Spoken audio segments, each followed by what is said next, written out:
కలుగునుగాక. నిర్గమకాండం 24వ అధ్యాయము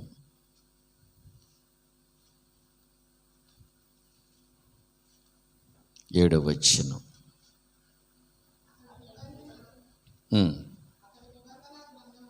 తీసుకుని వారు చెప్పినవన్నీ చేయొచ్చు విధేయుములమై ఉందమనిరి. Praise the lord. చాలు. విధేయత. మరేమన్నారంటే, అతడు నిబంధన గ్రంథమును తీసుకుని ప్రజలకు వినిపింపగా వారు యెహోవా చెప్పినవన్నీ చేయొచ్చు విధేయులమై ముందుమనిరి. ఆమేన్, ఆమేన్. కార్య ఆరంభము కన్నా కార్య ముగింపు గొప్పది. మరి 1వ తారీఖు 2023 కన్నా ప్రజల ఈ చివరి 3 రోజులు చాలా గొప్పవి. ఈ 3 రోజులు మనం చేయవలసిన పనులు ఏంటంటే, దేవుని మందిరంలో మరి ఉపవాసముతో సంవత్సరాంతరపు మరి పాపపు ప్రక్షాళన నిమిత్తము ప్రార్థనలు చేయాలి. రెండవది, ఆయన చేసిన కార్యములన్నిటిని బట్టి కృతజ్ఞతాస్తుతులను చెల్లించాలి. ఒకవేళ ఎక్కడైనా మన మాటలో కానీ, మన చూపులో కానీ, మన ఆలోచనలో కానీ, మన తలంపుల్లో కానీ ఎక్కడైనా పాపము మరి వచ్చి ఉన్నదేమో, ఆయన మాట పెడచెవిన పెట్టేమేమో కొన్నిసార్లు, వాటన్నిటినీ ఈ చివరి 4 రోజులు బాగా ప్రార్థన చేసుకుని దేవుని పక్షాన నిలబడి ఆయన కారుణ్యాన్ని, ఆయన కృపను వేడుకుంటే మనము పరిశుద్ధులుగా తీర్చబడతాం, నిందారహితులుగా తీర్చబడతాం. ఎప్పటికీ? 2023 సంవత్సరానికి. అయితే ఉపవాస ఈరోజు మనకి యాక్చువల్గా బాప్తీసాల కార్యక్రమాలు ఉన్నాయి. కొంతమంది బ్రదర్స్ సిస్టర్స్ పేర్లు ఇచ్చారు. వారికి ఉపవాస మరి ఎందుకంటే బాప్తీసాలు లేనిది వాళ్ళకు కూడా సిద్ధపాటు ఉండాలి. విధేయత, పశ్చాత్తాపము, ఈ కార్యక్రమాలన్నిట్లో వాళ్ళు ఇంకా కొంచెము నలగాలి. ఇంకా దేవుని వాక్యములో ఇంకా బాగా వారు నలిగితే బాగుంటుంది అని వారికి బాప్తీసాలు ఇవ్వలేదు. దేవుని కృప అయితే ఈ 3 రోజులు నైట్ ఉపవాస ప్రార్థనల తర్వాత కొత్త సంవత్సరంలో వారికి మరి బాప్తీసాలు ఇవ్వటానికి దేవుడు కృప చూపునుగాక. ఆమేన్. అయితే ఈరోజు ఏంటి, మనకి సంవత్సరాంతపు పాప ప్రక్షాళన ఉపవాస ప్రార్థనలు ఇవాళతో మొదలయ్యాయి మనకి. Praise the lord. ఈ 4 రోజులు మనం చేయవలసింది ఏంటి? మన ఏదైనా దాగున్న ప్రతి అవిధేయతను, పాపాలను దేవుని వాక్యములో మనము సరి చేసుకుని ఆయన వెలుగులో మరి 2023 సంవత్సరం పరలోకానికి వెళ్లకుండా అడ్డుగా ఉండిద్దామో వాటిని అన్ని తొలగించుకుందాం. Praise the lord. ప్రార్థన చేసుకు. మొట్టమొదటి మాట ఏంటంటే విధేయత. దేవుని మాటకు విధేయులై ఉండాలి. దాన్ని ఇంకొక కోణంలోని చూస్తే దేవుని ఆజ్ఞకు లోబడాలి. దేవుని ఆజ్ఞకు లోబడకపోతే అది పాపమైంది. విధేయత అనే మాటలో ఒక 4 అంశాలు దాగి ఉన్నాయి. విధేయత అనే మాటలో 4 అంశాలు. విధేయత అంటే మర్యాద అని అర్థం. అంటే ఏంటి? మర్యాద. విధేయతకు దాగి ఉన్నది మరొకటి గౌరవం. ఇంకోటి ఏంటి? గౌరవం. మూడవది ఏంటంటే విధేయతలో దాగి ఉన్నది అణుకువ. ఏముంటుంది? అణుకువ. తర్వాత చివరిది లోబడుట. ఈ 4 కలిస్తేనే విధేయత. మొదటిది మర్యాద, గౌరవించటం, అణుకువగా ఉండటం, లోబడటం. ఈ 4 కలిస్తేనే విధేయత అనేది. మనం విధేయత నేర్చుకోవాలి. ఎందుకు విధేయత నేర్చుకోవాలంటే మనం విధేయతలో లేవు కాబట్టి విధేయత నేర్చుకోవాలి. ఏమాటది? మనం విధేయతలో లేవు కాబట్టి విధేయత నేర్చుకోవాలి. దేవుడంటే మర్యాద, దేవుడంటే గౌరవం, దేవుడంటే అణుకువ, దేవుడంటే లోబడటం. ఈ 4 కలిస్తేనే దాన్ని ఏమంటారు? విధేయత అంటారు. ఇక్కడ రాయబడిన వాక్యంలో ఏమని రాయబడి ఉంది? అతడు నిబంధన గ్రంథము తీసుకుని ప్రజలకు వినిపింపగా.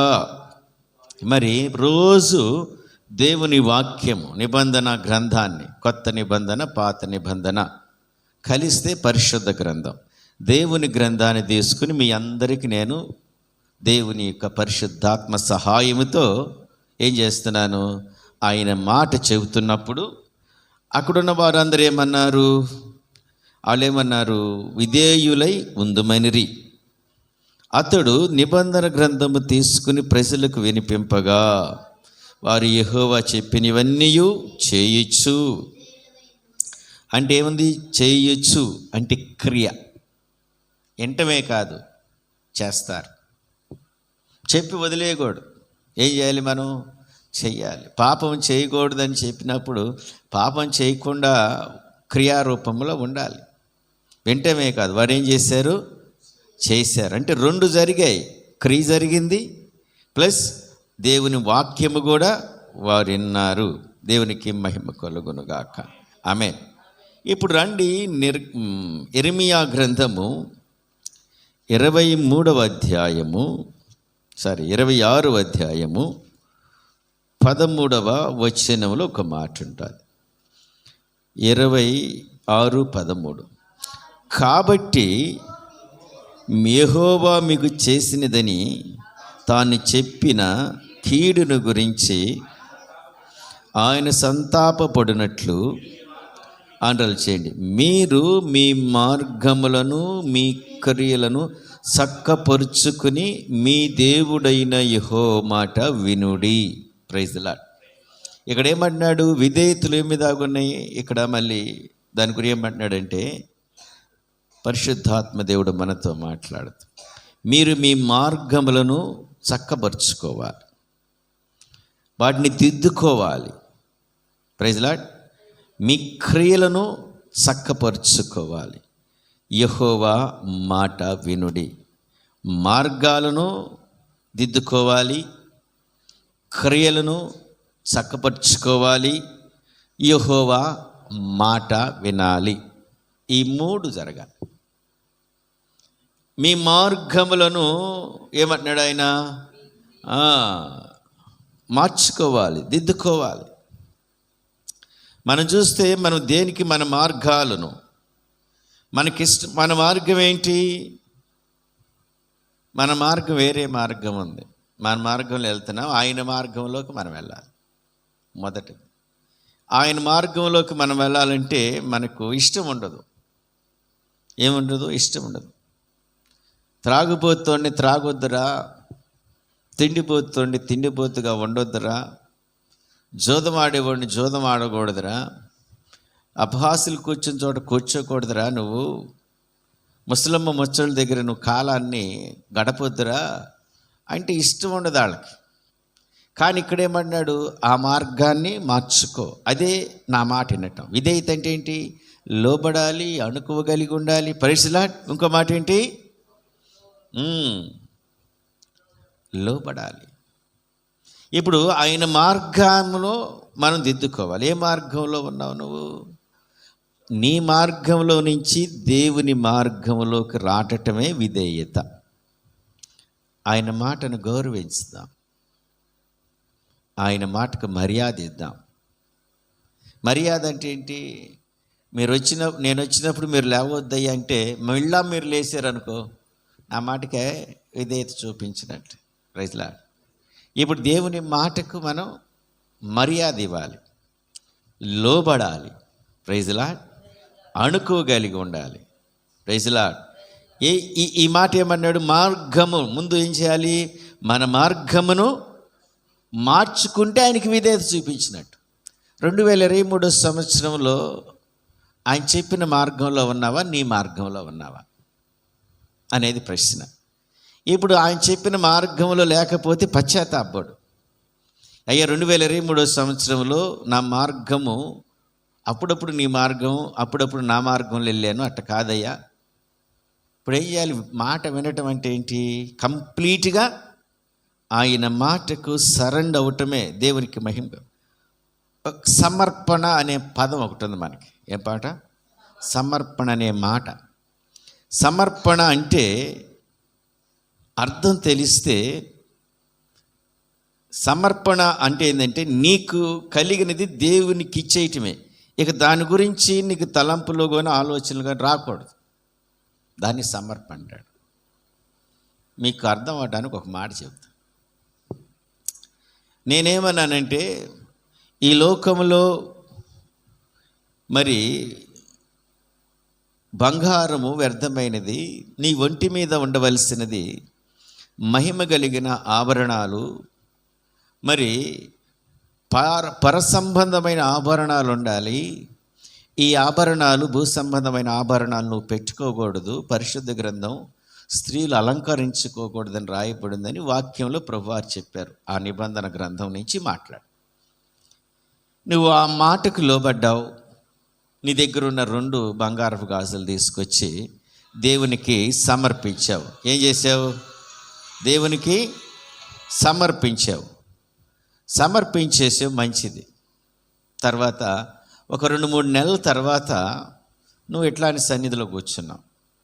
నీ పక్క సిస్టరు ఇంకో మంచి గాజు వేసుకొచ్చింది. ఆ గాజును చూసి నాకు కూడా గాజు ఉండేది, నేను దేవునికి ఇచ్చానన్నావు అనుకో, అది సమర్పణ కాదు. ఇంకా నీకు దాని మీద ఇంకేముంది? ప్రేమ ఉంది, ఆశ ఉంది. ఇంకా ఆయనకి సమర్పించటం అంటే ఇక అది దాని గురించి ఇక నీకు ఇది నీది కాదు. ఇక అది దాని గురించి ఇక నీకు అధికారం లేదు. దాని మీద నీకు అధికారం లేదు. దాని గురించి నువ్వు మాట్లాడకూడదు. అది సమర్పణ అంటే. కొంతమంది అంటారు, మేము ఉంటేనే ఇదంతా అని చెబుతూ ఉంటారు. కాబట్టి దేవుని బిడ్డలారా, జ్ఞాపకం చేసుకుంది. సమర్పణ అనేది ఏంటంటే తెలుసా? సమర్పణ దాన్ని మరలా మర్చిపోవాలి. దేవునికి మహిమ కలుగునుగా. సరే, దీని పక్కన పెడదాం. ఒక 2-3 నెలల తర్వాత ఇంకో సిస్టర్ వచ్చి ఏదన్నా ఇస్తుంది అనుకో, బంగారపు గాజులు లాంటివి. ఆమెను చూసి నేను కూడా ఇచ్చాను మొన్న అంటే ఇంక నువ్వు దాన్ని మర్చిపోవాలా? అంటే నువ్వు సమర్పించిన కాదు. సమర్పణ అంటే ఏంటంటే ఇక అది దేవునికి ఇచ్చింది, ఇక దాని గురించి మాట్లాడటానికి నీకు అధికారం లేదు. అర్థమవుతుందా? అది అసలు దాని గురించి దేవుని వెళ్ళిపోయింది. ఇక దాని గురించి నువ్వు మాట్లాడితే ఎట్లా? అర్థమవుతుందా? అది సమర్పణ అంటే. ఇక్కడ కూడా ఏంటి? మనం దేవుని మార్గములోకి మనం వెళ్ళాలి. అట్లా నువ్వు మరి కొంతకాలం ఇక్కడుండి నేను కొన్ని రోజులు అంతకుముందు సినిమాలు చూసేవాడిని అని మళ్ళీ మీరు బాధపడుతున్నామంటే అది ఎక్కడో ప్రాబ్లం ఉంది. కాబట్టి మీరు సమర్పణ అనేది చాలా జ్ఞాపకం. సమర్పణ. అబ్రహాం ఉన్నాడు, ఇస్సాకుని అడిగాడు, ఇస్సాకుని సమర్పించేశాడు. లేకపోతే ఇస్సాకుని ఏమన్నాడు? ఇదిగో నీకు దేవుడు అర్పించమన్నాడు, ఇదిగో ఒకరోజు నీకు కాల్ ఇస్తున్నాను, ఒక 2-3 సంవత్సరాల తర్వాత నేను ఇంకో కాల్ ఇస్తాను, ఒక 4-5 సంవత్సరాల తర్వాత చెయ్యిస్తాను అలా అన్నాడు. కొంచెం ఇచ్చాడు. ఇలా మొత్తం సమర్పించేశాడు ఇస్సాకుని మొత్తం. ఎప్పుడైతే దేవునికి సమర్పించాడో ఇస్సాకు మీద అబ్రహాం గారికి అధికారం లేదు. కంత ఎవరిది? అది దేవుని. ఇక దాని గురించి మాట్లాడకూడదు. కొంతమంది అంటారు, నేను ఇన్వర్టర్ ఇచ్చాను. అది సమర్పణ కాదు. నేను ఫ్యాన్లు ఇచ్చేవాడిని. వాటి గురించి ఇక దాని గురించి మాట్లాడకూడదు. సమర్పణ అంటే అది మేము అది ఇది ఇచ్చామంటే అది విధేయత కాదు. విధేయత అంటే దేవునికి విధేయత అంటే లోబడి, అధికారానికి లోబడాలి, భయపడాలి, అనుకోగా ఉండాలి. Praise the Lord. ఇది విధేయత అంటే. ఆయన మాటకు విధేయులై ఉండండి అన్నారు. చాలామంది వింటాను, ఈ ఫ్యాన్ ఇచ్చింది నేనే అంటారు. అంటే వాళ్ళకి ఇంకా ఆశీర్వాదాలు రావు. ఇది దిద్దుకోవాలి మనం. ఈ సంవత్సరాంతపులో ఈ మాటలు ఏమైనా ఉన్నాయా అనేది దిద్దుకోవాలి. Praise lord. ఆయన మాటకు లోబడాలి. ఆయన మార్గాలను మన మార్గాలను దిద్దుకోవాలి. ఇది దిద్దుబాటు కాలం. Praise lord. ఏ కాలము? దిద్దుబాటు కాలము. మరి అంతే కదా, చాలామందికి అయ్యా మీ మార్గాలు మార్చుకోండి, ఆదివారం ఎందుకు ఇళ్లలో ఉంటారు, దేవుని సన్నిధికి రండి, వ్యర్థంగా గడపొద్దు, సబాతు దినం దేవుని ఇళ్లలో ఉండాలి, మీ మార్గాలు మార్చుకోనండి ఏమ్మా అని చెబుతుంటే వాళ్ళ కోపం. Praise Lord. నువ్వు లోబడితే, నువ్వు విధేయత చూపిస్తే, ప్రైజ్ లార్డ్, అప్పుడు ఆశీర్వాదాలు వస్తాయి. కాబట్టి ముందు ఏం మనం చేద్దాం? మన మార్గాలను దిద్దుకుందాం. Praise lord. మార్గాలు దిద్దుకోవడం అంటే విధేయత చూపించడమే. మా మార్గం ఇది అని చెప్పాడు ప్రభువారు. ఆ మార్గంలోకి వెళ్ళటమే. వెళితేనే నువ్వు లోబడినట్లు, ఆయన మాటకు విధేయుడై అన్నట్టు. ఈ విధేయుడు అయితే సమర్పణ అనేది కూడా చాలా ఇంపార్టెంట్. దాని మీద మనకు పెత్తనం ఉండకూడదు అసలు. దేవుని బిడ్డ, దాని మీద మమకారం ఉండకూడదు. ఇక దేవునికి ఇచ్చిన తర్వాత ఇది నీది కాదు, ఇక దాని గురించి అసలు మాట్లాడకూడదు, అధికారం ఉండకూడదు, దాని గురించి ఏం మాట్లాడకూడదు. అన్నా నేను ఇచ్చిందే కదన్నా అంటారు. వచ్చారు, ఓహో నేను ఇచ్చిందే కదా అనగా నీకేమైంది? ఇంకా ఆయన మాటకు విధేయత లేనట్టేగా, ఆయనది. దేవుని బిడ్డ జ్ఞాపకం చేసుకో. రెండోది ఏంటి? ఎందుకు మనం విధేయత చూపించాలంటే దేవుడు మనల్ని పోషిస్తున్నాడు, మనల్ని సంరక్షిస్తున్నాడు, మనల్ని ఆయన నడిపిస్తున్నాడు. కాబట్టి ఆయన యెహోవా షాలోమ్, ఎల్షదాయ్ అంటే ఆయన సమర్థుడు. ఆయన సమర్థుడు. అందుకు లోబడతాం. ఆయన ఏదైనా చేయగలడు. Praise lord. ఇప్పుడు నీ ఊపిరి తీసుకోవటం నీ నియంత్రణలో లేదు, అదే ఆయన అధికారం. ఏ అధికారము? బాగా గాలి పీలుస్తావు, బాగా గాలి తీసి వదులుతావు. ఒకరోజు ఆయన నీ గాలి పీల్చి వదిలేది నీ నియంత్రణలో ఉంటుందేమో. ఆయన గాలిని ఏం చేస్తాడు? ఆ ఊపిరిని నెట్ట పెడతాడు.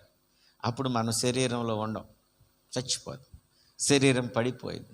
అంటే ఇప్పుడు గాలి ఎవరి అధికారంలో నుండి అని బీలంగాని లోనికి వెళ్తుందంటే ఆయన అధికారం ఇచ్చాడు లోనికి వెళ్ళమని. వదలమనగానే ఆ ఊపిరి బయటికి వచ్చే అధికారం ఎవరికి ఇచ్చారు?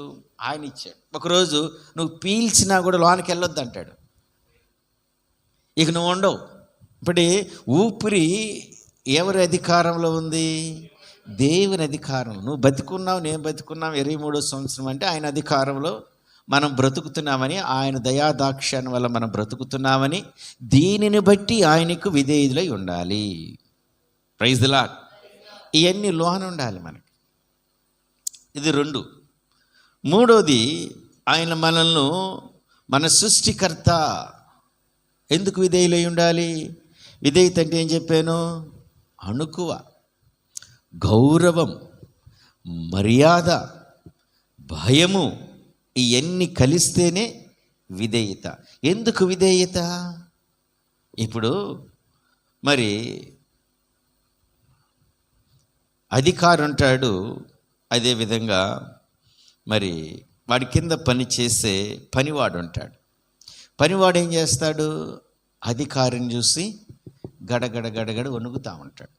అంతే కదా.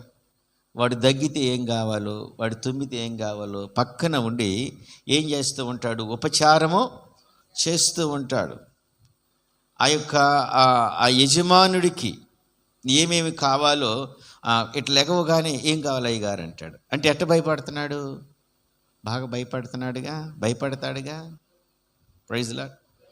ఇప్పుడు మైకేల్ ఫ్రాన్సిస్ కూడా ఉద్యోగం చేసేప్పుడు అధికారాలకు భయపడాలిగా. మెయిల్ వచ్చిందో లేదో భయపడతాడు. మెయిల్ పంపించండి బయట, ఎప్పుడు మాట్లాడాలి భయపడతాడు. ఎందుకు ఇంత భయము?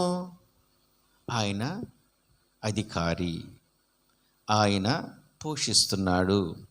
కాబట్టి దేవుని బిడ్డలారా, ఇక్కడ యేసుని ఎందుకు గుర్తుపెట్టుకోవాలి?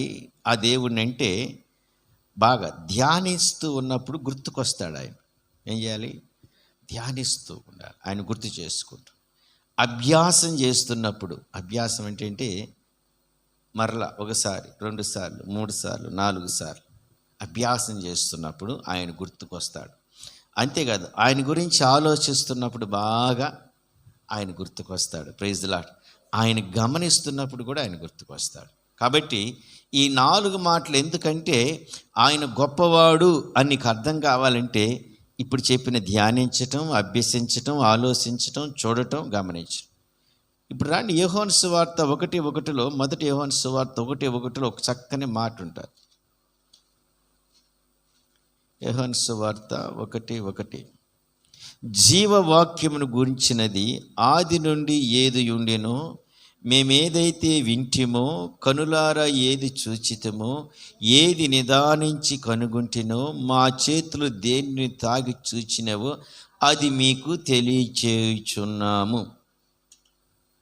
యేసుక్రీస్తు ప్రభువు వారు ఆయన దేవుడని చెప్పడానికి వీరు ఆయన్ని గురించి చూశారు, ఆయన గురించి ఆలోచించారు, ఆయన తాకారు, గమనించారు, ఆయన ధ్యానించారు, ఆయన స్మరించారు. అందును బట్టి యేసు ఏంటో తెలిసింది వాళ్ళకి. తెలిసింది కాబట్టి విధేయులై ఉన్నారు.